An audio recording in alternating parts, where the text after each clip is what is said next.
Freedom, stand by. UHL, I have no deltas from the previously briefed tablet timeline. Dragon systems are looking healthy and ready for entry, and we have no updates for splashdown. The recovery team is ready to support, and weather's looking good. How copy? You copy all, Arthur. We're looking forward to splashdown and seeing the recovery forces.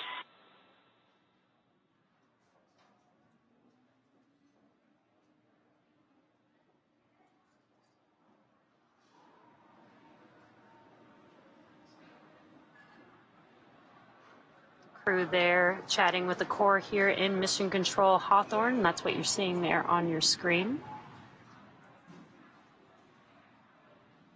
We did get to see a live view of the crew in their seats in the Dragon capsule as they're making their way back home. The suit's primary function is to protect the crew in the event of a cabin depressurization. And if that were to occur, the suit would inflate to provide a habitable environment long enough for the crew to return home. And there you can see them there. Right now they are also filling their suits with some cool nitrox that actually helps keep them cool. The suits are kind of an extension of the Dragon capsule. It's almost like they have their own personal AC unit on them. And the suits are flame-resistant materials on the outer layer. Also protects the crew in the event of a fire. They are custom-tailored single-piece suits. This means that the helmet, gloves, and boots all remain attached together. And the helmet that we were able to see on the screen that they're wearing is 3D printed nylon and does have a visor that pivots open. And then they do have quick disconnects or QDs on the right thigh, which mates to an umbilical on the seats, and that is what provides the air for ventilation, oxygen, nitrox for pressurization, and allows the electronics to be connected all from a single location on the suit.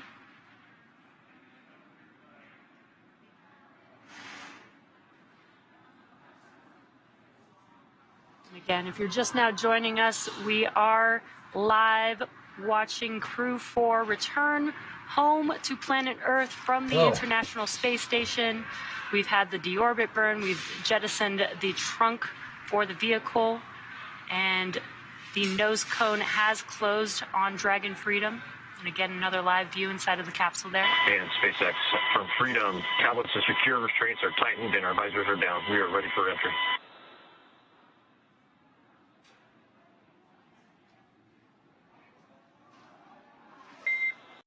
Please confirm that tablets are stowed with the... Discovery, go at throttle up. Hey. Hey, what's going on, guys? How you doing? So, I missed a little bit of the deorbit burn, trunk jettison, and nose cone closing, but we'll keep up with it here. I'm still not feeling good, dudes.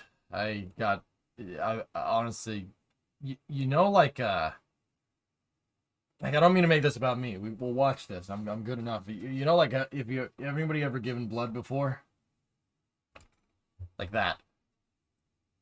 Yeah, not good. The Passover Vancouver. That's Thank cool. you, Freedom. And at this time, we're just over 5 minutes from predicted comm blackout. We will see you on the other side at 2049. Okay, cop. I had to follow from you. LOS, and we'll see you on the flip side What's at that? 2049. I follow you for a long time, but I had to come straight to the channel because you're not on my followers list. Very odd. So you did hear those words from the ground Weird. up to Crew-4, namely Kjell Lindgren, just ensuring that the tablets are stowed and secured in the proper positioning ahead of the communications blackout expected now less than 5 minutes from now, and really in anticipation of re-entry and then splashdown. As we were saying, the pace is really going to pick up once we are through that communications blackout. The drogue parachutes will deploy, and then the main parachutes will deploy, and then we will see the crew splash down. After that, we'll see the fast boats head out to the crew, inspect it, make sure everything is looking good and the integrity of the vehicle is... Brindy, I just went live. I'm not feeling too well, so I kind of slept through a little bit of the reentry.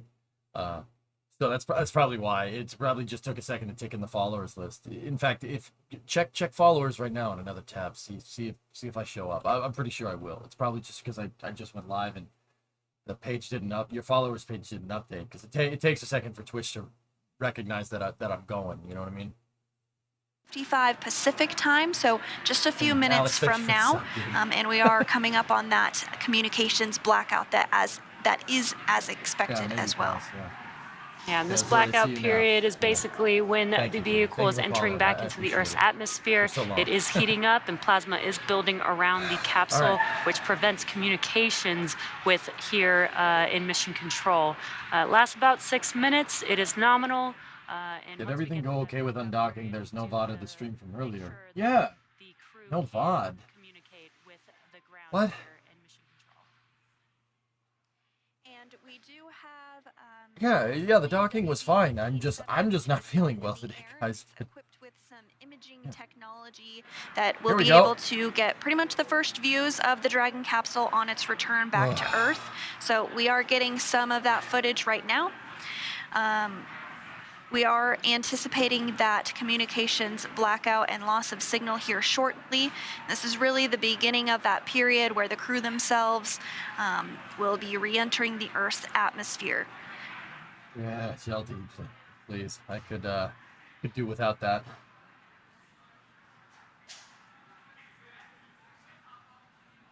Or Shuttle, excuse me. Can't read, dude. I'm not even reading you guys' names right. And at this time, the Dragon is working through a slewing maneuver, which means that the Dragon is helping to orient itself in the proper orientation ahead of the reentry of the Earth's atmosphere. Again, we're just a couple of minutes away from that anticipated blackout period. Tranquility Base here. The Eagle has landed.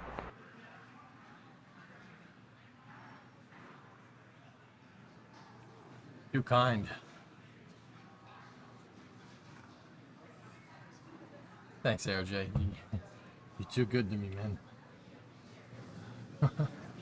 I really appreciate it. I'm trying. I'm not trying to generate a sob story here, guys. I just want to watch the reentry. You know what I mean? I think I'm gonna go back to bed after that. Discovery, go and throttle up. Safe returns for Crew 4. Yep, they are currently in plasma. Just about a minute away from that communications blackout period. Again, it should last only about 6 minutes long. And this is what happens when the vehicle begins to heat up as it's entering back into the Earth's atmosphere and builds up a layer of plasma around the vehicle. Again, this is nominal, and we will establish communications once the vehicle is through that period.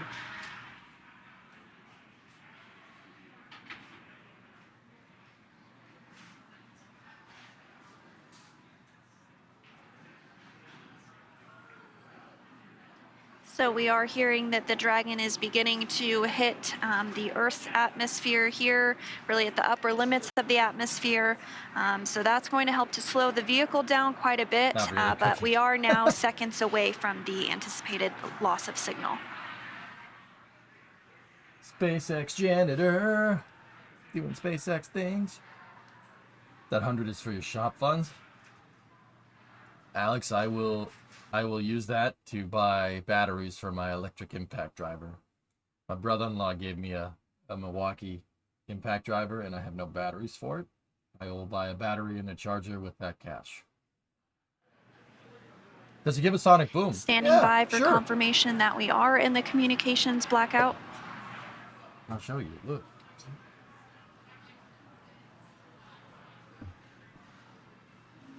Pretty neat, right? Hey, Crokin, how are you? I need to get the impact driver. I just have to drill it. Yeah, look at this thing. It's really nice. And as we await that confirmation, you can see the crowd is starting to grow here in Hawthorne behind the Mission Control Center here.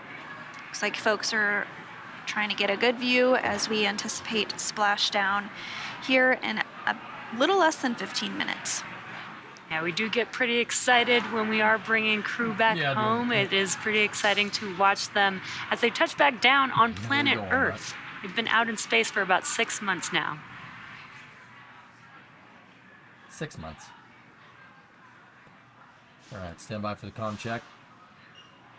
Again, we are currently in the comms blackout period. This is nominal, lasts about 6 minutes. We are just a few minutes away from passing through this blackout period.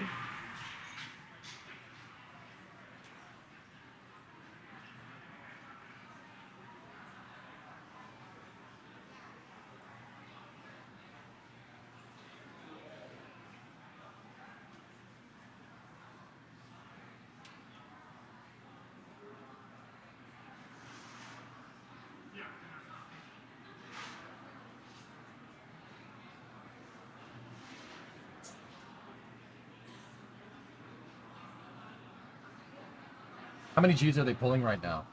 The entry can get above 5. Boss. You can get above 5, but it's not for very long. Yeah. Think of it like hitting the brakes in a car versus stepping on the gas. With a car nowadays, you hit the brakes, you step on the gas. At this point, we are entering a communications blackout period, which lasts approximately 6 minutes due to plasma formation around the spacecraft.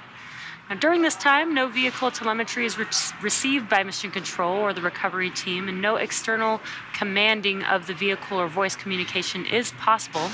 Now, as a reminder, Dragon is designed to fly itself, so during re-entry, the vehicle will be slowing down from orbital velocity, which is approximately 17,500 miles per hour. Now, the top temperature Dragon will experience upon re-entry is about 3,500 degrees Fahrenheit. And again, the blackout period is expected to last about 6, maybe up to 7 minutes long. And we are just about 4 minutes remaining in this anticipated communications blackout period. And during this reentry phase, the team, the crew rather, is going to be experiencing a deceleration, and the team here on the ground is going to continue to monitor that, make sure that everything is proceeding as expected. But once we're on the other side of this communications blackout, that's when we'll begin to see the parachutes deploy, beginning with the drogue parachutes and then following with the main parachutes, and then we'll see splashdown and then the recovery process to get the crew onto the recovery vessel, and then out of the capsule will begin.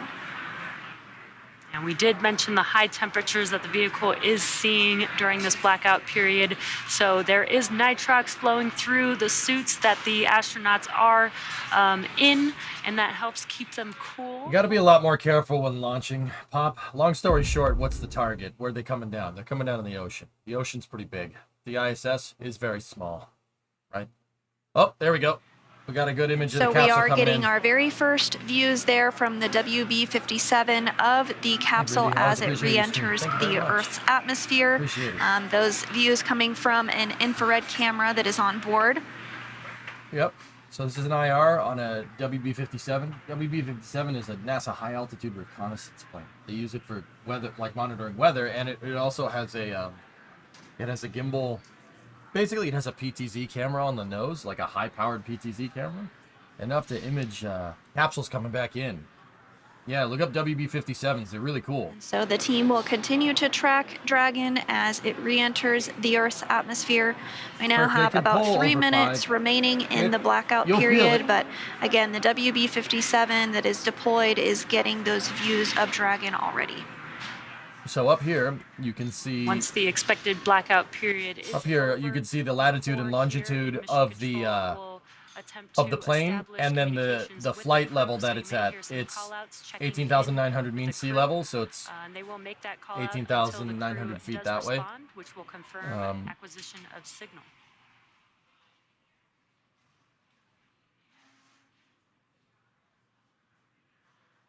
They're a little over 6,500 meters up. You okay? Discovery, Pembo. throttle up. Gifted 5 subs, thank you. And Pembo, don't think you didn't sneak those subs in from the other day. I saw those. Get We have about notifications 2 on my minutes phone. remaining in the Discovery, anticipated period of communications blackout.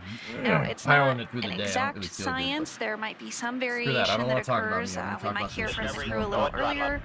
earlier than we expected, or potentially a little bit later. But we are all on the edge of our seats, eagerly awaiting to hear Discovery, from go the at throttle crew. up. So far, everything looking good. We should get a comm check here sooner rather than later. Discovery, go at throttle up. Bambo, thanks for the 5 subs, man. Happy Friday. Thanks for the coverage. My pleasure. Okay. Dragon, SpaceX comm check.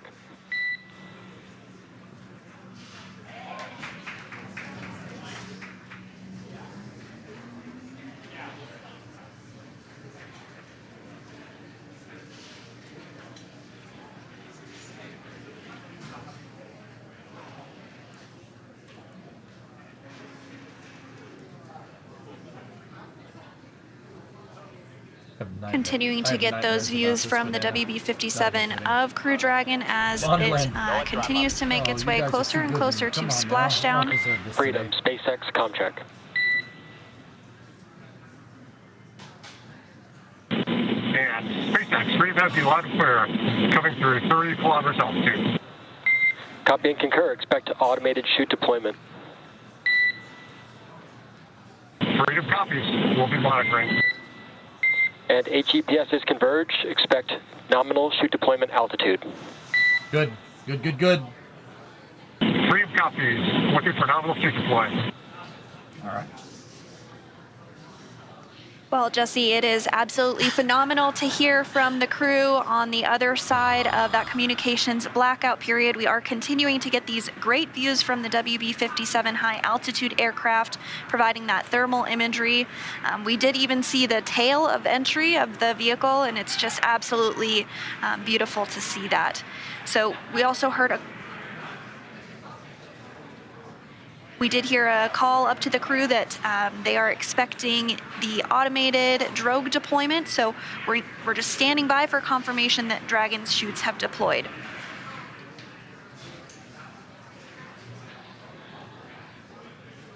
Again, there will be a set. Freedom, SpaceX, brace for drogue window. Here we go. Bracing for drogues. Core here communicating with the crew, giving them a heads up that they should feel the drogue chutes deploying here shortly, followed by the main chutes just about a minute later. The drogue chutes do help to slow the vehicle down to about 350 miles per hour, whereas the main chutes will deploy, after the main chutes deploy, it will slow the vehicle down even more, and by the time that the vehicle splashes down, should be around 16 miles per hour.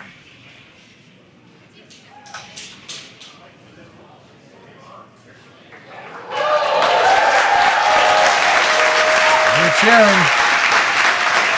Oh!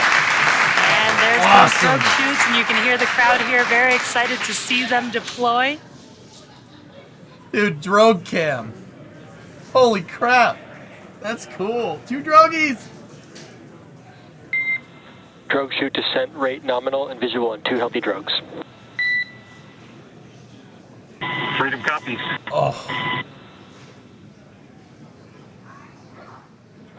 Okay, so now those drogues are also serving as a pilot Very chute. cool view of for the main Dragon chutes with that the should 2 deploy. There drogue should be 4 of them. chutes. We are just anticipating the main chutes to deploy here shortly. Okay, there we go. Chutes are unfurled.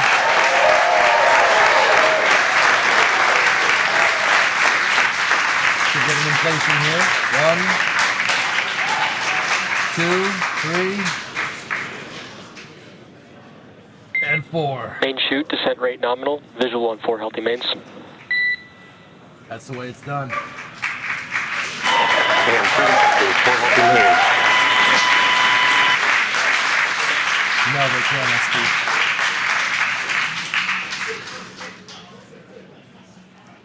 And great news, as you can see there, the main chutes have deployed.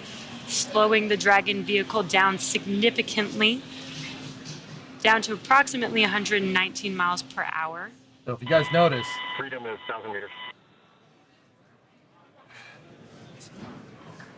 Copy 1,000. oh, 1,000 meters. Okay, so they're 3,000 feet off the ground. You guys notice the 4 chutes have Now, different Dragon patterns has on saved them. all propulsion systems. And the reason why they have different patterns on them is so when they go and recover the chutes, if they saw a chute fail or whatever, or if they saw it doing something weird, they can tell which chute it was by looking at the patterns. If you look, one has like kind of pie cuts on it, and the other one is kind of a bullseye. Beginning to increase. See what I mean? They're all pressure different in patterns, and preparation that's for done on landing. purpose. And the mission control team here in Hawthorne is reporting the precise landing coordinates to the recovery team. So we did get that confirmation on the main 600 meters. chutes. 600. 1,800 feet.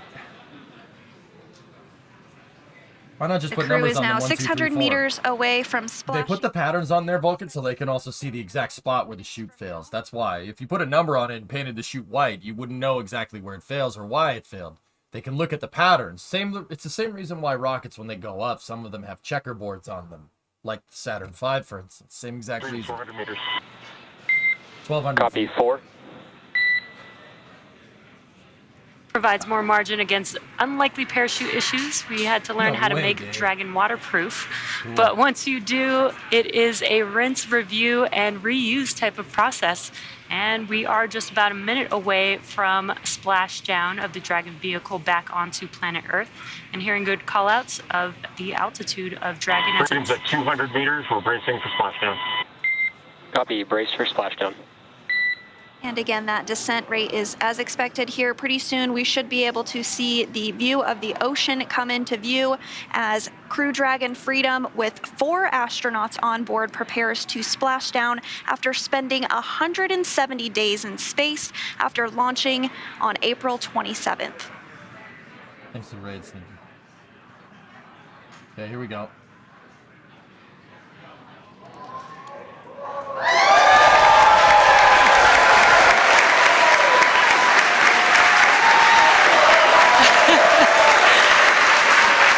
incredible view as the crowd goes wild for Crew-4. Copy. Freedom. SpaceX Crew splashdown and mains cut. Welcome Copy. Mains are home. cut. Welcome home, Crew-4. Great view watching Dragon splash down back on planet Earth. Now, as you can see on your screen, we have visual confirmation for splashdown of the Dragon spacecraft. Dragon Freedom has returned home, and NASA astronauts Chell, Bob, Jessica, and SpaceX Freedom, we are water uprighting and Stable 1. Good. Good. Copy. Freedom. We see Stable 1. You are go for 4.800. And on behalf of SpaceX, welcome home. Thanks for flying SpaceX.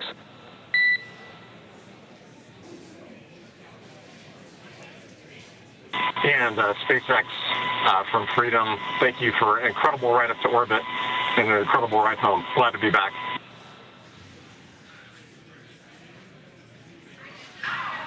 All right, now they're going to send out initial recovery boats.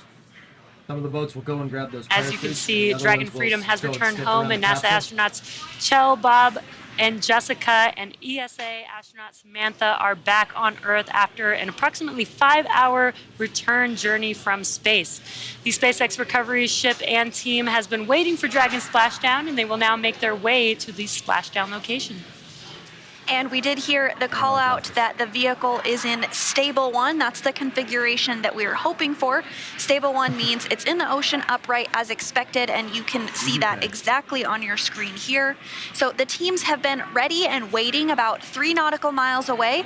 So it's going to take them about 30 minutes or so to make their way to Chell, Bob, Jessica, and Samantha inside.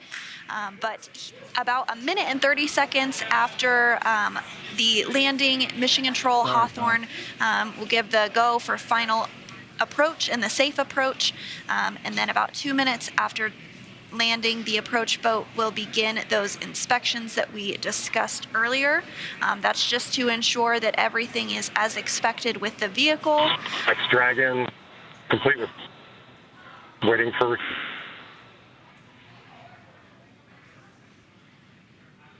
So SpaceX copies Dragon 4 awareness. Comm is a little bit choppy, but we copy that you are complete with 4.800 and awaiting recovery does it have a personnel. bilge pump? I will provide an update on recovery forces in a couple minutes. How copy? It looks like a bilge pump, Ferk. You see that? So, okay. Standing by. So, that's okay.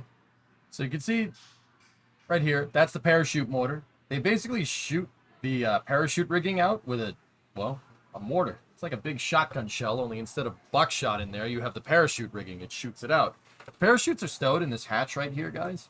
Below the crew hatch, the ingress hatch. Ingress and egress ground hatch right here. So they blow the rigging out. You can see that the rigging is connected with channels that go around the door down to where the parachutes are actually stowed.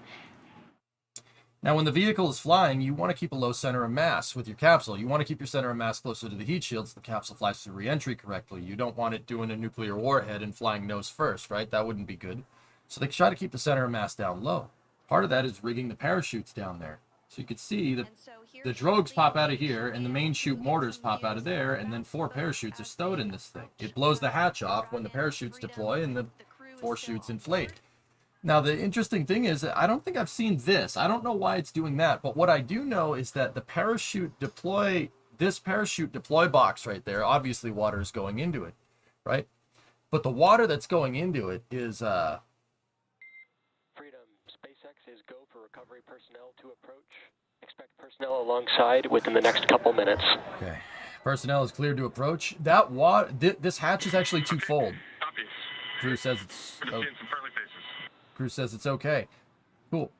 That hatch right there is actually dual purpose. I know that hatch is watertight, and the reason why it's watertight is because they said, oh, the uprighting maneuver. When the capsule plops down, Dragon, because it's so oblong, it likes to rock left and right, and you don't want it to go heat shield up. You don't want it to go nose cone into the water, right? That's no good. You don't want that to happen. So that hatch, what it actually does is when Dragon plops into the water, it fills up, and then Dragon plops back out. And what that does is actually help keep the capsule upright. It's basically a ballast tank, like how a ship would stay on an even keel, right? It serves as a little ballast tank. And it's interesting because they were pumping water out of it. I've never seen it do that before. So I don't know, maybe SpaceX did something new there. But it is a ballast tank to help keep the capsule upright. Notice that water is just kind of going in there willy-nilly, and it was peeing it out, which once again, I've never seen, but there's the parachute rigging recovery ships right there. Yeah, see the water's kind of splashing out of it. It's supposed to stay in there. That makes it so the capsule, when it lands in the water, it stays upright. Now, on the Apollo capsule, like the one that came back from the, the one they used to get to the moon, what they did when it came back down, they had balloons. They had balloons inflate on the top because they figured out from testing that the capsule, when it splashed down, sometimes it would capsize. Not good. So that does happen. That does happen. So once again, on Apollo, they put near the parachute mortars, they had an inflatable balloon. So if the capsule tried to turn in one direction, the balloons would upright it because the balloons wouldn't sink because they're buoyant, right? Now, the other thing to take into account is that if you notice, Dragon's kind of tilted. It's tilted that way. See how it's tilted over off in that direction? Capsules, when they come back, this is another thing that they figured out from the Apollo capsule. Apollo and Gemini, actually, really want to be technical.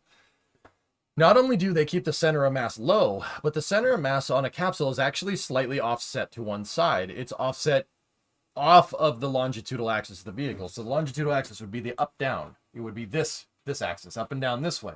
So if you looked at a Dragon from the side and put a center line through it, if you're looking at it from the side, the center of mass would actually be below the center line. That's the reason why the capsule's kind of sitting sideways in the water. Now, why? Why would you have an offset mass like that? Well, you have an offset mass to basically turn the heat shield into a body flap. that when the capsule's coming in, if they roll the capsule, they can change the angle of attack on the heat shield, and you could basically steer the capsule into where it's going. That's how they can get precise landings. So once again, think of it's a little offset. So if they roll a little bit, the capsule's going to want to do this. If my hand is the heat shield, if they roll this way, it's going to want to pitch down. If you roll upside down, it's going to want to pitch up. You can basically steer the capsule in. And it's cool. Like if you're a Kerbal player, you can do that. If you put a weight on the side of your capsule, right, you can spin it and you can steer the capsule in. You can use the heat shield basically as a wing, which is a pretty damn smart idea. But that's the reason why the capsule's kind of tilted sideways. And that's the other reason why they have that ballast tank there, because it is offset and the capsule will tip over if it wasn't there. A little bit about what it was like to witness 4 humans return to Earth after their mission aboard the International Space Station. Yeah, I did know that, Luffy. Hey Sandra, it is a gorgeous day for a splashdown. I hope they're a little rougher than they've been in the past, but it's still it's a beautiful day. Watching the capsule down, the parachutes were just glowing, the sun behind them. It was gorgeous. And so we are now underway and making our way towards the big capsule. The team here on the boat was so excited. There were cheers. We heard the double bus room as it answered, and got to see the strobe chutes and then landed. Certainly make its way down. So it's been a really great day so far. We're looking forward to seeing the crew here on board the ship. That's wonderful to hear, Brandy. Can you tell us a little bit about what the crew is doing and is done to prepare for this moment from your perspective as you've been on the recovery vessel? Into the water, and it's cold.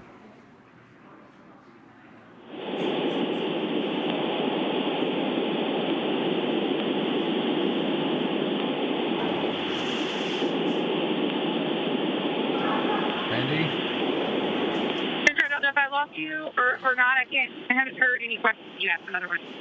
We've got you, Brandy. Here, I'll repeat it.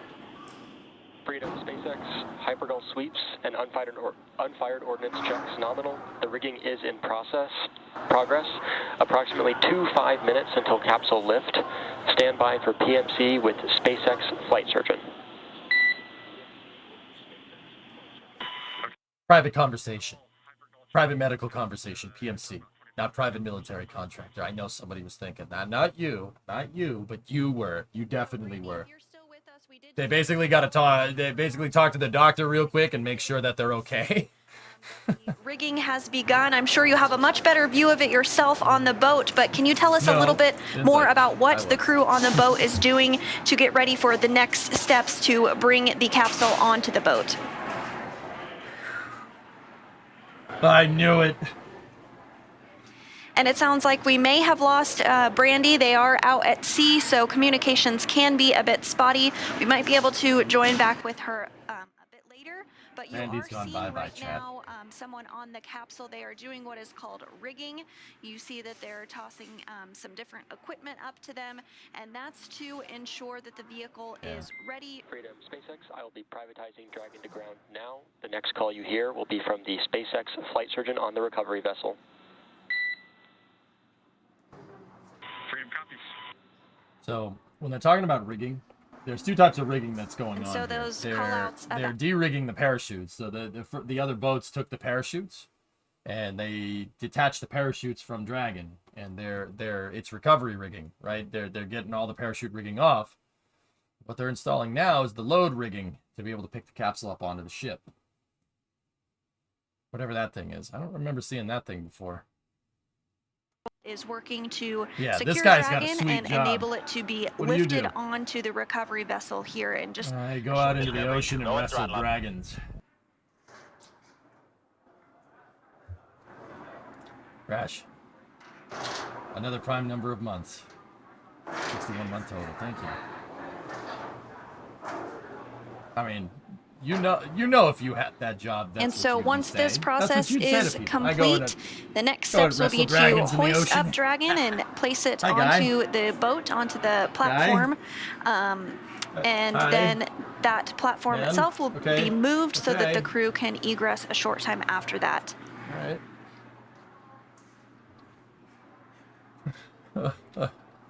Hey, guy. Then once the crew is on the boat and back inside of the capsule, they will board helicopters that are on the boat to bring them back to Ellington Field, which is near the Johnson Space Center in Houston, Texas. And then they will bring European Space Agency astronaut Samantha Cristoforetti back to Europe.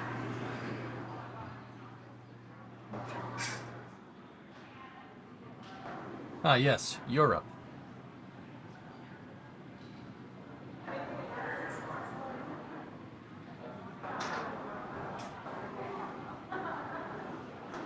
Yeah, that's I don't know.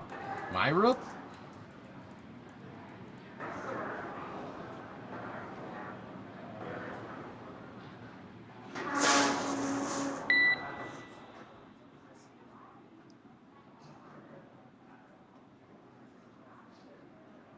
This is off the coast of Jacksonville, B-Money.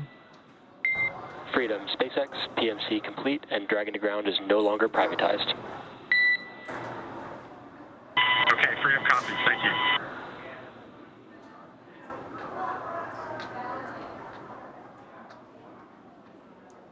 And it sounds like we do have Brandy back with us. So Brandy, if you can hear us, can you tell us a little bit about what the crew on the vessel is doing to prepare for the capsule to be placed onto the boat? We did see the rigging that was taking place, but I'm sure you have a much better view from your perspective.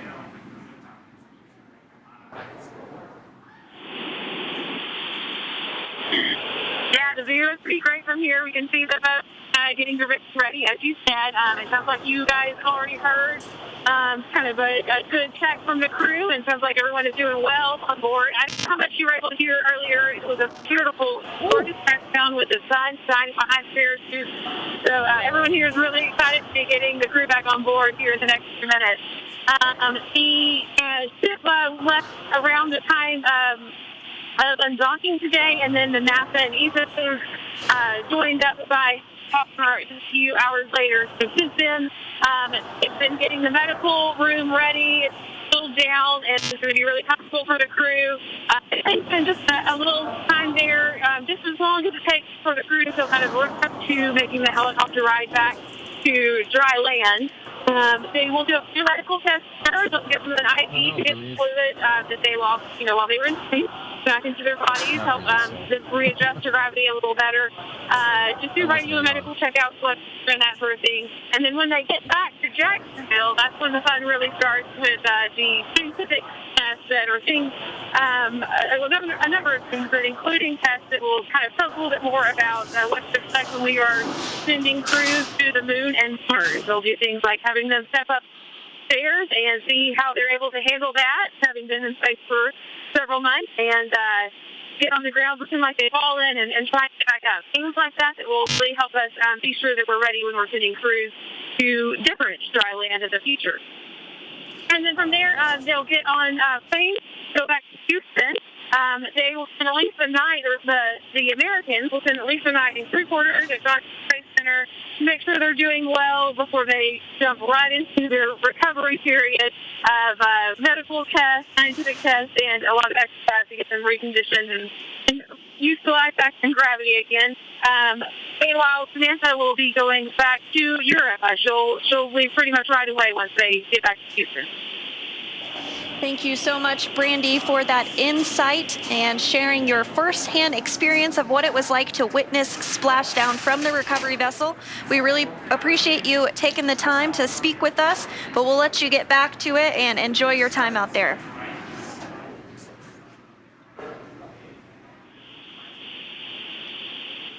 Thanks, guys.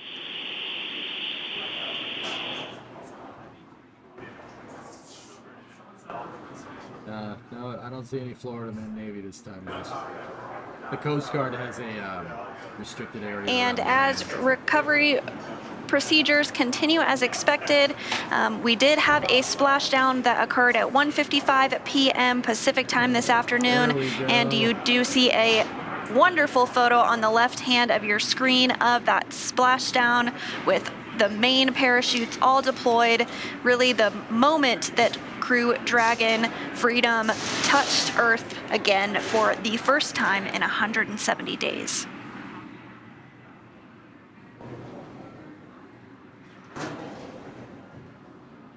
Now they should be backing up Megan here to the Dragon capsule. Note the bumper on the back of the ship. So we do see the recovery vessel continue to approach the Crew Dragon Freedom vehicle. Slowly moving her. Now this thing, Megan does have an azimuth thrust. Well, it's not an azimuth thruster. They have a bow thruster. The bow thruster is only good for port and starboard, though. And the rest is just two screws coming out the back. If you're wondering about Megan, it's a converted oil rig tender. The model number of the ship is a 170 class DP1. Dynamic positioning. Basically a pickup truck in boat form. It's basically just flat deck. It's like a flatbed, basically. So SpaceX put all this rigging on it, and they put the helicopter pads so the astronauts can egress after they go through the capsule, after they get out of the capsule. But what they do first is they get into these quarters right here. There's like basically a fully stocked hospital on board this thing. And we did see the rigging process that was taking place and a short time ago, and now we're getting another view of it here. And they'll go through medical checks when they get out of the capsule, and then a helicopter will come in and fly them out. The DP1 is a big ship. It's 170 feet. So take that number divided by 3 if you want to get the meter length. Which is the boxy frame that you see. Yeah, Megan is going to head back to. Megan is going to head back to the Cape with the capsule. The capsule will go to what's called the Dragon's Lair. It's a set of hangars that SpaceX has on the we have splashed down in the nighttime on Cape Canaveral Space Force Station, and they refurbished the capsules there. Like this one has flown. This is the second time Freedom. Endurance is the one that's up there. This is the second time Freedom has been recovered. Second time it's flown into space. This mission is the third crew recovery for MV Megan. 12 people recovered. There you go. First time flyer for Freedom. Was it the other capsule? Crew 5's capsule is the one that's flown. That's 2 times now. How fast can they get dragged into the ship in case of an emergency? They could have had it on the ship by now, Reagan. I don't know how fast they can do it, man. We are now excitedly awaiting. Yeah, this is the last one that was on its first flight, if I'm remembering correctly, Thomas. Or is there one more? So right now they don't want to, because there's 2 big screws back here on the back of the ship. They don't want to fire those close to the capsule. It'll start rocking the capsule around. So they have a little bit of rigging here that's slowly towing it in on a winch. What's the turnaround for a crew member? I don't know what the turnaround is for a crew member, Goalie. I'm sure if there was a case scenario where they needed to do it, wouldn't be very long. But I think the bottleneck there is the spacecraft, not the person. I know that in the past there have been NASA astronauts that have flown 2 times consecutively on the shuttle. Stephen Bowen flew on 126 and 127, literally back-to-back missions. He got out of the shuttle, waited, I don't know, I think it was a couple months, and then went back again on the next one. Does SpaceX have a second recovery vessel? Yes, it's called MV Shannon, and it's identical to this. It looks exactly the same. Yeah. Bob, Jessica, and Samantha's journey as Dragon is going to be lifted out of the water and placed on the recovery boat. Upon detection of landing, Dragon autonomously releases the main chutes to prevent wind from pulling the spacecraft. Dragon then automatically safes any pyrotechnics still present on the vehicle and may automatically perform additional minor system reconfigurations. The astronauts remain seated and in their seats and in their suits as well at this point, but the onboard air conditioning keeps temperatures in check inside of the spacecraft, and the communication systems on board remain powered so that the crew can continue to communicate. And we did see that motion of the A-frame as it was getting ready to lift the capsule up and out of the water. Now, SpaceX does have 2 fast boats in the recovery fleet, which have moved to the splashdown point already. They were followed by the main recovery vessel, which is really getting ready to lift the vehicle now at this point. So those two fast boats do have a very specific role. The first approach is focused on immediate safety inspection of the capsule integrity and checking for any presence of hypergolic propellant vapors, ensuring that it is safe for the recovery vessel to approach the Dragon spacecraft. All of those checks performed well. And once the spacecraft is cleared for full approach, the team begins rigging the capsule for water recovery by the recovery ship. That process is underway and just wrapped up. And then the second boat is really responsible for parachute recovery and serves as a redundant boat to the first. We'll also see a team member on a jet ski helping to gather up the now detached parachutes, and it looks like they may have already completed that process. I'm not seeing them. They might be just off the screen. Now, it took a little over 10 minutes for the recovery crew to complete their safety checks, and once they did complete that, the Freedom SpaceX contract. What, you wouldn't dial off of it? And SpaceX Freedom has you on clear. Rigging is complete. Please brace for capsule lift. Here we go. Hey, she's a big one, SpongeBob. Yeah, Red, right? Great news. All preparations for rigging have been completed with that confirmation of the comms there. So we should see Dragon start to lift out of the water here in just a few seconds.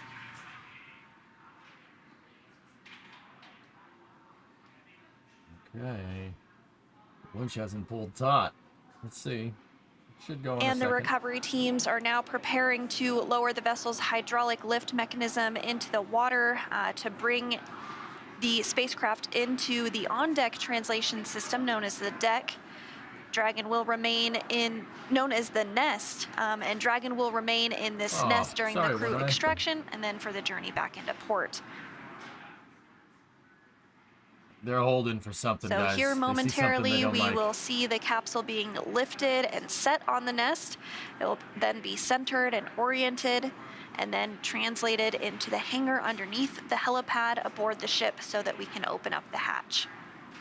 If this small leak in recovery takes this long. And once open, the capsule a SpaceX actually intentionally floods parts will be of the first Marcel, one to check sure in on Chell, Bob, Jessica, and Samantha and see if they're ready for egress or getting out. They're going to drop it onto the pineapple slice right here. As Dragon is lifted. What? That's what it looks like. Come on. Give me a break. What the heck would you call that thing?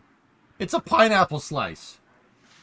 A very cool view and cool process as we lift the Dragon vehicle, and you can see the nest looks there like that. It's going to be sat down into. Yeah, actually, it's literally called the Dragon's Nest. That's what they call it. Yeah. While Dragon's top hatch is used to connect to the space station, the astronauts will egress from the Dragon's side hatch, pending capsule orientation in the water. Here we go. Now, before opening the hatch, the spacecraft's cabin pressure must be equalized with the outside environment. It does that on purpose. They flood part of it that will be to make sure it stays first upright so it breath doesn't of leak. Fresh air since boarding Dragon at the start of their mission back in April. The ship's kind of rocking a little bit. So it is important to note that Chell, Bob, Jessica, and Samantha will be getting some assistance from the recovery team while they are exiting the capsule. This is the same process for any returning long-duration crew members, as returning to a gravity environment can wreak havoc with our vestibular system responsible for maintaining balance and motion. And of course, safety is always our #1 priority. So you'll see Chell, Bob, Jessica, and Samantha helped out of the capsule and assisted the few feet to the medical quarters aboard the boat. And if you've ever watched crews return on a Soyuz mission, this is the same process as when astronauts are carried from the capsule to waiting chairs and then carried to a waiting medical tent. So it looks like we are getting views now of Dragon in the nest, successfully lifted up out of the water. Very good. And so once the crew egresses the capsule, this is a period where any time-critical cargo can also be recovered from the spacecraft, with the remainder waiting. Freedom SpaceX, welcome aboard the recovery vessel. Recovery personnel are going to be completing final checks and stand by for translation to the egress platform. Freedom copies.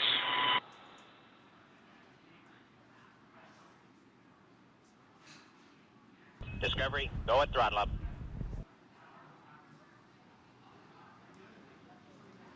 Great news there as Dragon sits in the nest there, and you did hear some comms. What they're going to do is, once they derig this, they will slide the Dragon vehicle to a platform He's where sniffing for hydrazine. the astronauts can The guy has a easily gas spectrometer. exit He's looking that around side hatch there. The guy has a gas spectrometer. He's looking around to make sure that no hydrazine is leaking. What is hydrazine? Well, the Dragon's thrusters use nitrogen tetroxide and monomethyl hydrazine. They're great spacecraft propellants because they don't decompose over time. They stay as liquid up there, and when they touch each other, they pop. So it's really good for RCS.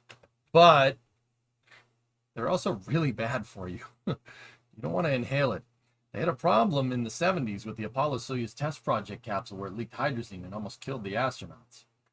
So what this guy's going around and doing right now is going around with the spectrometer and just making sure that nothing's leaking. I think it's a spectrometer. It could be a Tarkov gas analyzer. There you go. Deployed as expected. There could be. It's not that there's Pexter. It's not that there's hypergulls on board. They might have some residual fuel left over, but fuel can get stuck in the thrusters. Like, even if there's like a little bit of liquid, a little bit of trace of it, nitrogen tetroxide or monomethyl hydrazine, even if there's a little bit in the left in the thrusters, it'll still you'll know. Put it that way. So that it looks like they're plugging up the RCS thrusters now. Yep. Maybe that guy isn't sniffing. Maybe they're plugging the thrusters. Oh, no. Yeah, no, he definitely is. He's definitely checking.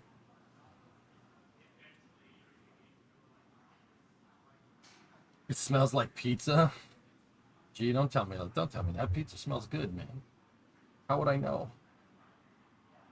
Yeah, Phillies, I think, yeah. Yep, see, there's one of the thruster plugs. That is exactly what you think it is. It's exactly what you think it is. I mean, it does kind of put into perspective how big that capsule is. Dragon is not small. I've stood next to one. It's not tiny. It's pretty big for a capsule. It's actually Crew-4 did splash a little bit on the just about oblong 30 side, minutes if you ago, notice. and is now already on the recovery vessel. It's oblong because Dragon The recovery basically has vessel its being used service today module built is, into the capsule named for Megan, reuse after purposes. Crew-2 The thing that it flies on the back, the astronaut trunk, Megan that you get rid of that. There's no thrusters in there though. So we are standing by for that translation maneuver to occur. You can see on the recovery vessel the platform that they will translate the Dragon vehicle to. If you saw the view earlier, the hatch is slightly nice. above ground level, so that platform will allow the crew There's a reason why they're to sniffing for it, exit the Flykin. vehicle. Yeah, and the astronauts on ASTP inhaled some of that. Good thing they detected the leak, because if they didn't, the Crew-4 crew that would have is been a now very back nasty end on to that planet mission. Earth. They are still inside of their seats and suits inside of that Dragon capsule that you see there on your screen. I wonder how much thruster plugs are. Yes?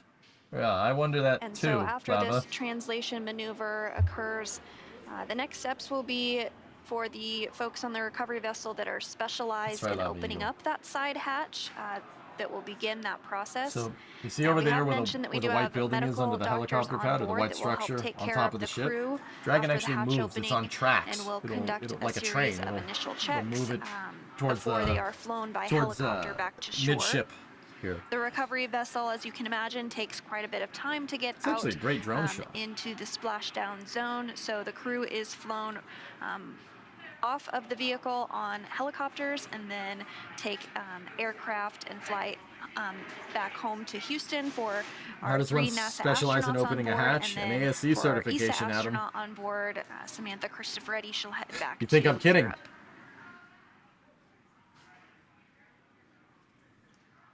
I don't know what you're talking about here, but... And the crew has been out in space on the International Space Station for about 6 months. What do they do if they detect a hydrogen leak? Leave the astronauts inside and get away from it. Working out in microgravity. But that is why the is this Parallax 2.0? No, this is human space program. We're at Parallax 6 million. They are able to adjust to gravity. How it's dare probably you, a pretty big adjustment being gone from gravity for such a long period of time. So the medical team will be there to make sure that they can exit the vehicle safely, and then we'll do some private medical checks with each of the individuals. Yeah, if they detect a leak, they're going to get away from it, and then they'll send in a guy with a hazmat suit, and he'll plug into Dragon's umbilicals, and they will evac. They'll pull all, they'll purge the system. Sometimes it is like, think about how, like, an air conditioner guy, if you need your air conditioning charged, same idea. Treat to get to see this great view, and you can see the helicopter pad on top of the recovery vessel there that Sandra was mentioning. But 170 DP1s actually have a... lands there shortly once the crew is... They have a pretty big draft, dude. So what I'm trying to tell you is that thing is really, really heavy for its size. To land and then take another flight on a plane to Houston, with Samantha taking a flight back to Europe. There it goes. And it looks like we are seeing that translation maneuver underway. Why is that funny? The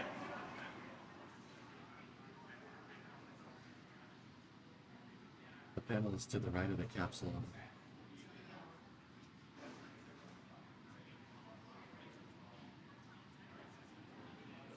Yeah, cool.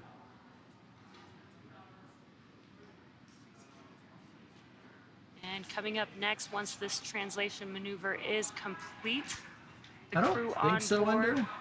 will I'm begin not sure. to open up that side hatch. Big R2-D2. The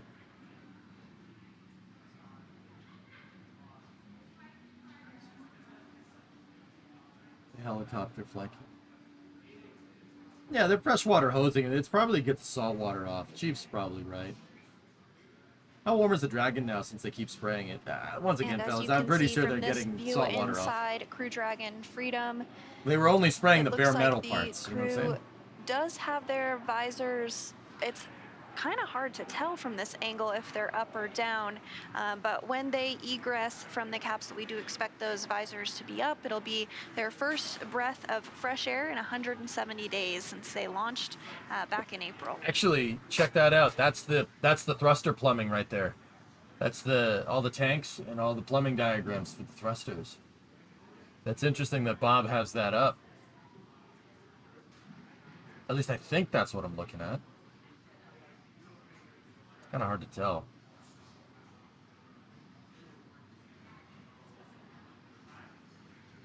Yeah, right. It's pretty nuts. And we were seeing some views of the personnel on the recovery vessel who are specialized in opening up that hatch begin to get everything ready to begin that process. So we do expect hatch opening to come just a short time from now. Yeah, Shadow, maybe. That's my guess, Aqualex. Yeah, that sounds right. They're probably just making sure that, you know. And once that hatch is open, we'll see the footrests actually be removed before the crew egresses, and that's really just to help make egressing a little bit easier. They haven't pulled the A-frame up. And now a great view on the left of the crew that's still inside Freedom, but not for long. And on the right-hand side is the recovery vessel. You can see the Crew How long Dragon, can Crew Dragon be powered on batteries? tucked underneath the I'm helicopter pretty sure it could pad be on there there for a after long that time. I don't know the translation exact amount of maneuver, time, which though. occurred just a couple of minutes ago.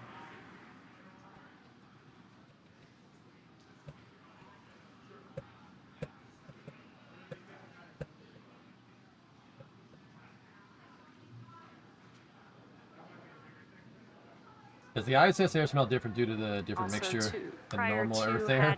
No. Astronauts have described it as the type of air you get at like a doctor's office. You know what I'm talking about? Oh. And wow, that was quick. Freedom SpaceX, side hatch open.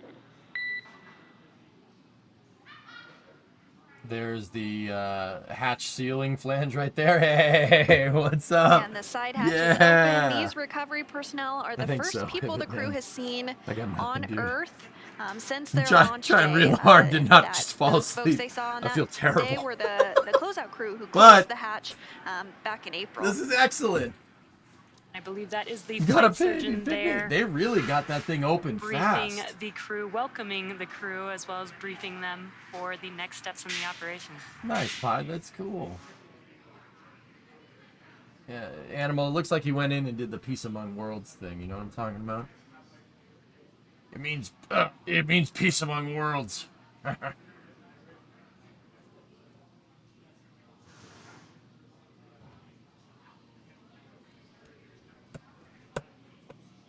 You don't need to quarantine after egress flacking.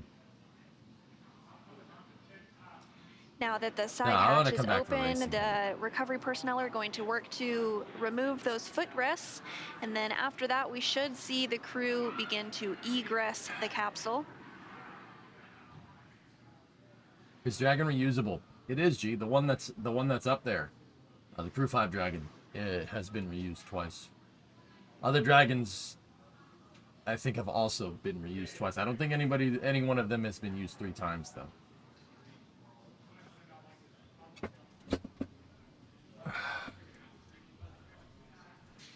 Yet. Yep. Yeah, pretty epic. Yep. There, I believe they are removing those foorests. It looks like they grabbed all 4 of them. Endeavor has flown 3 times. Yeah, so the DM2 capsule, Thomas, that flew DM2,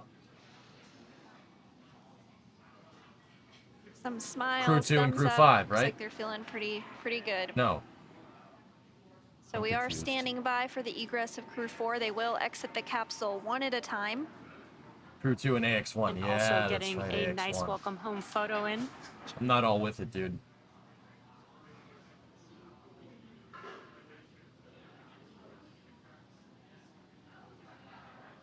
C208 has also been used 3 times. And as the crew exits, you might be able to see a stretcher in the view. That is perfectly normal and expected. It's part of the nominal procedure. As we mentioned, the crew will be taken to medical you don't want to facilities. walk when you come back so down this from is a really just 6-month all stay part in of the space. standard procedure that we do for any crew return. The reason why they're going to take him out, they're toting him out on a stretcher, is because when you come back from space, you've been up there for so long, despite the astronauts working out a lot, your body has to kind of reacclimate to gravity. And if you start moving around, so like if they started running around and doing cardio in the grav well here, you can go into cardiac arrest. You gotta be you know, like, it's probably fine. The astronauts work out for 2 hours every day when they're on board the ISS to make sure that doesn't happen. They do it for that exact reason.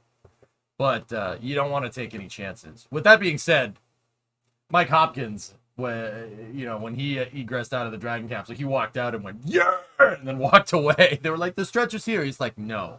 Looking forward to welcoming the crew back to Earth. That's really awesome to have her on board, especially the vessel that they named, that we named after her. Oh, Megan's there? That's cool. Good. Absolutely. So it looks like they're continuing to remove those footrests ahead of egress.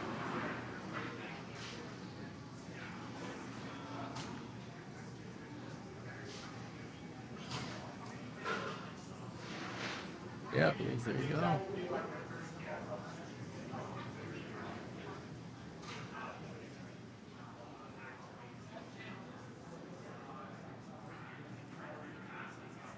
They're boat ninjas. You can see there is a crew member They did, there right? helping to remove the harness, the umbilicals, and make sure that the crew is ready to get out of their seat and exit or egress the Dragon vehicle. Yeah, Blanken, yeah.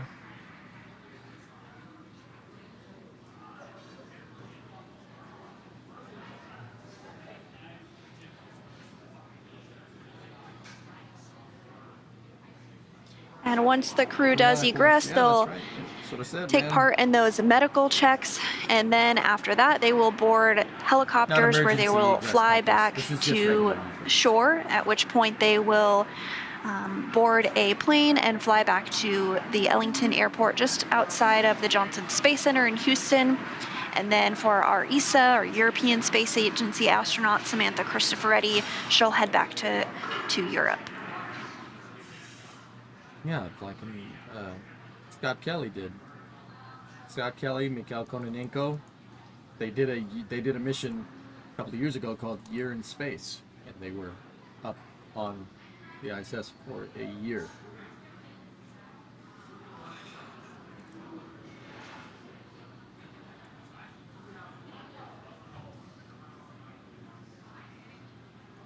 Nice.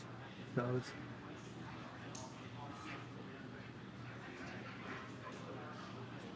And so from this view over the shoulder of the crew, kind of looking behind the crew, from left to right, we can't see her right now, but on the farthest left is European Space Agency astronaut Samantha Cristoforetti. And then in the view on the left of your screen is the commander of Crew Dragon Freedom, NASA astronaut Kjell Lindgren. To his right, which we can see on our screen, is NASA astronaut Bob Hines. And then to his right, again, we can't see her just yet, but we will in a moment here once they egress, is NASA astronaut Jessica Watkins. Now, this was the first flight for Bob Hines and Jessica Watkins. Both Samantha and Kjell had flown previously.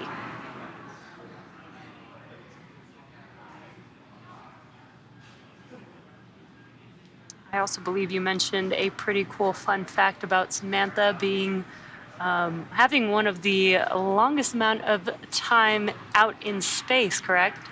Yeah, that's right. So Samantha Cristoforetti now is second in the running for longest space flight by any woman. She has totaled 369 days in space over her 2 flights, and she is second only to now retired NASA astronaut Peggy Whitson.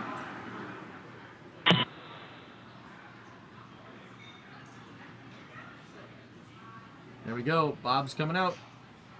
Looks like the first to exit their seat is pilot Bob Hines.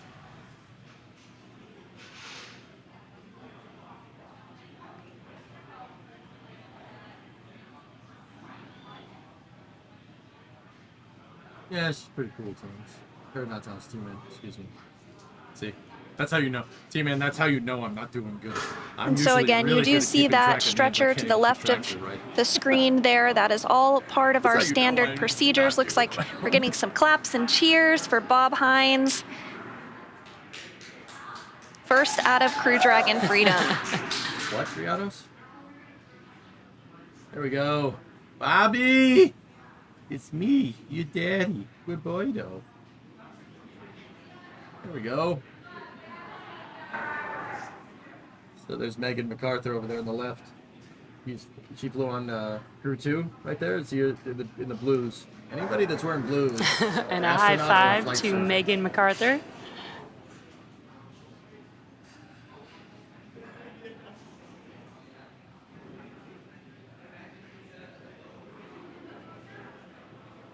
And so as we just saw, Bob Hines was the very first to exit or egress the capsule. He spent a total of 170 days in space. This was his very first space flight. And it looks like next up we will have the commander, Kjell Lindgren, who will exit the capsule.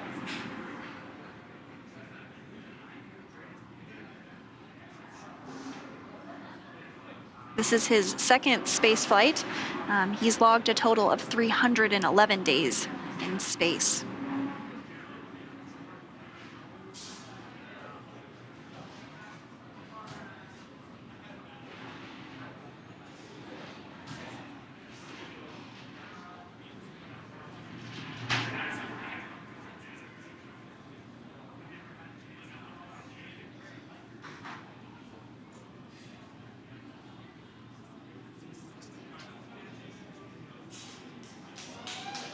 All right.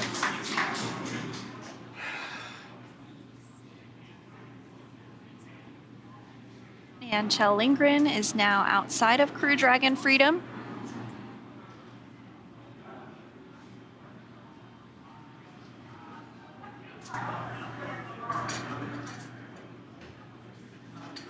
Kjell is the flight surgeon, Flecken. The flight surgeon that they made an Great astronaut. smiles and waves there. A big high five to NASA astronaut Megan MacArthur.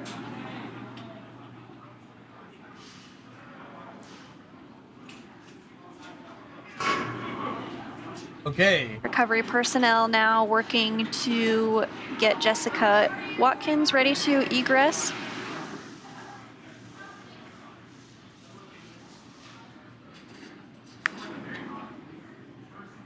Taking the footrest out.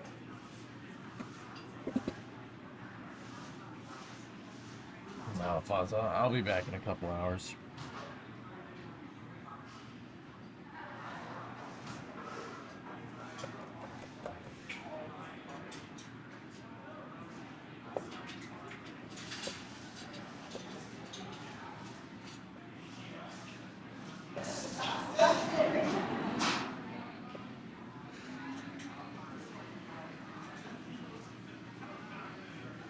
I don't know, Crash. Oh, I don't feel good. I have like no energy, dude.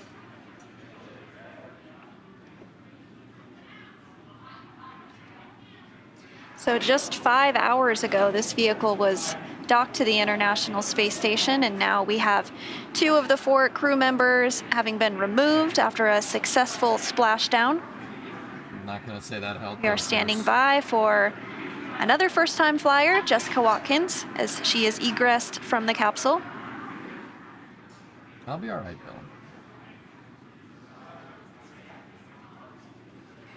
I'll sleep it off, dude. It'll be good.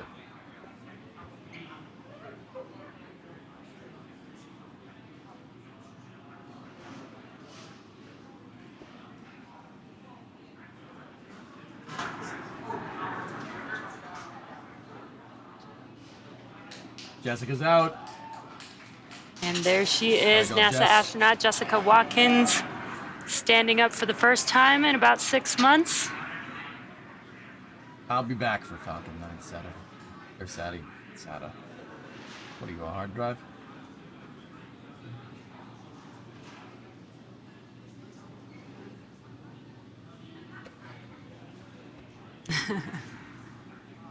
Megan. Give her a slap. And then Samantha should be the last one out here. And the final crew member that will be removed is European Space Agency astronaut Samantha Cristoforetti, who after this mission has logged 369 days in space over her 2 flights, which again, that does make her the second on the all-time list for most days in space by a woman. And that is second to NASA's Peggy Whitson, who logged 665 days in space over her 3 space flights.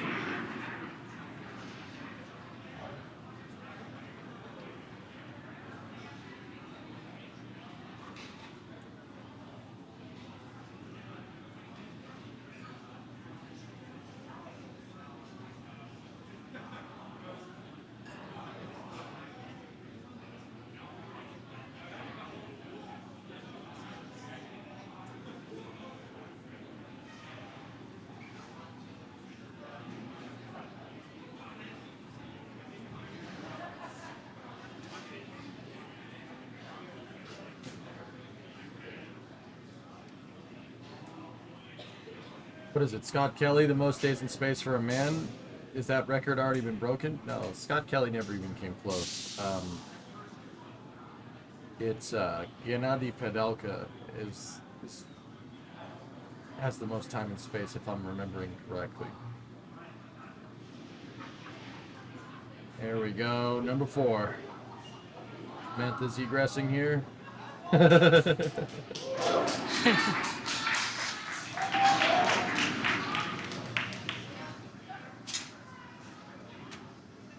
6 months Altitude is the short stay.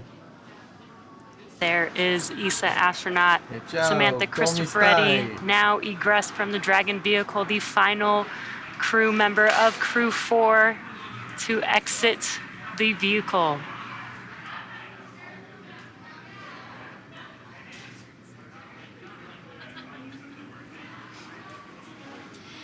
Well, now that Chell Lindgren, Bob Hines, Jessica Watkins, and Samantha Cristoforetti are safely back home on Earth and getting checked out by the NASA medical team, we're going to wrap up our live coverage of the return. This all kicked off on April 27th from historic launch pad 39A at the Kennedy Space Center in Florida. After a successful liftoff and separation from Falcon 9, Chell, Bob, Jessica, and Samantha made a 16-hour flight on board Dragon to the International Space Station. Since arriving at the space station, they spent nearly 6 months as members of Expedition 67 and 68, executing science experiments, spacewalks, and repairs while aboard the orbiting laboratory.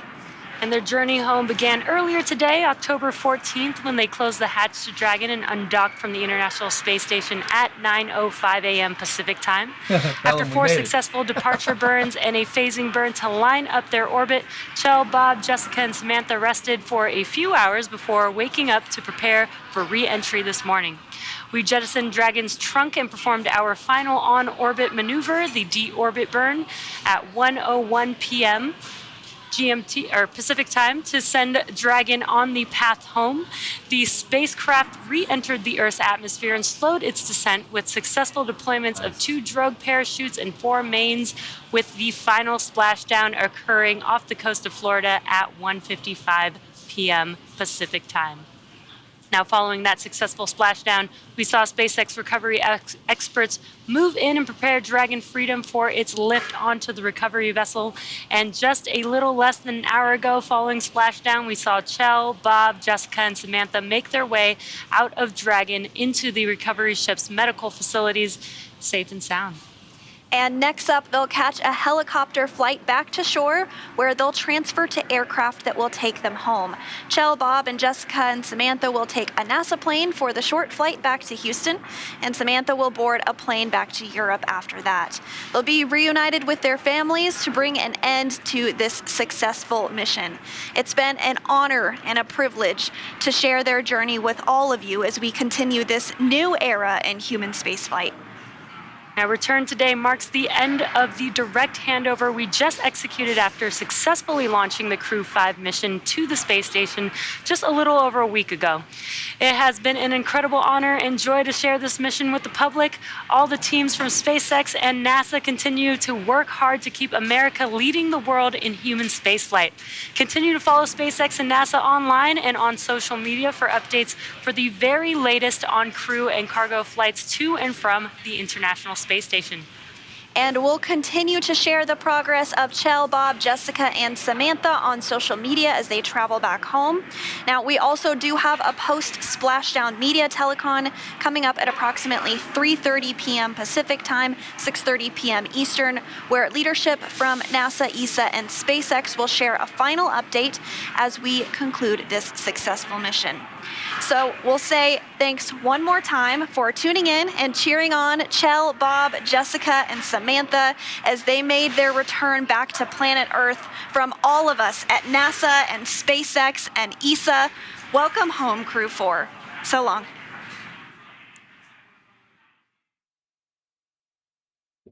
All right, guys. I usually don't duck out of the pressers because that's where you learn the most stuff, but I'll duck out of this one. I will be back for racing, yeah, in a little while. Okay. We do have a Falcon 9 launch. There is a Falcon 9 launch a little later tonight. So we'll be back for racing and Falcon 9. I gotta sleep this off. I don't know what's going on. Let me take a nap. Yeah.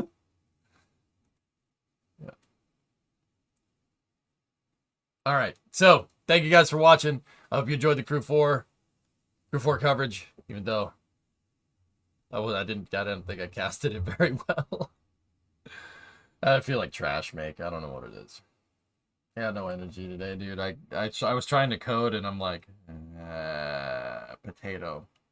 All right, dudes. I will talk to you a little bit later tonight. I'll try to be back on here around 9, okay? We will race. We'll do Friday night racing, and then once again, there's a Falcon 9 launch pretty much at midnight. It's 11:56, so that's a WD-40 raid.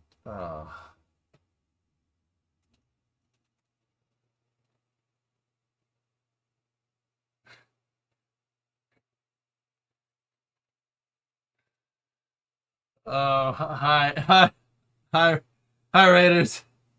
This is awkward. Oh no, ended on you, dude. I feel like crap.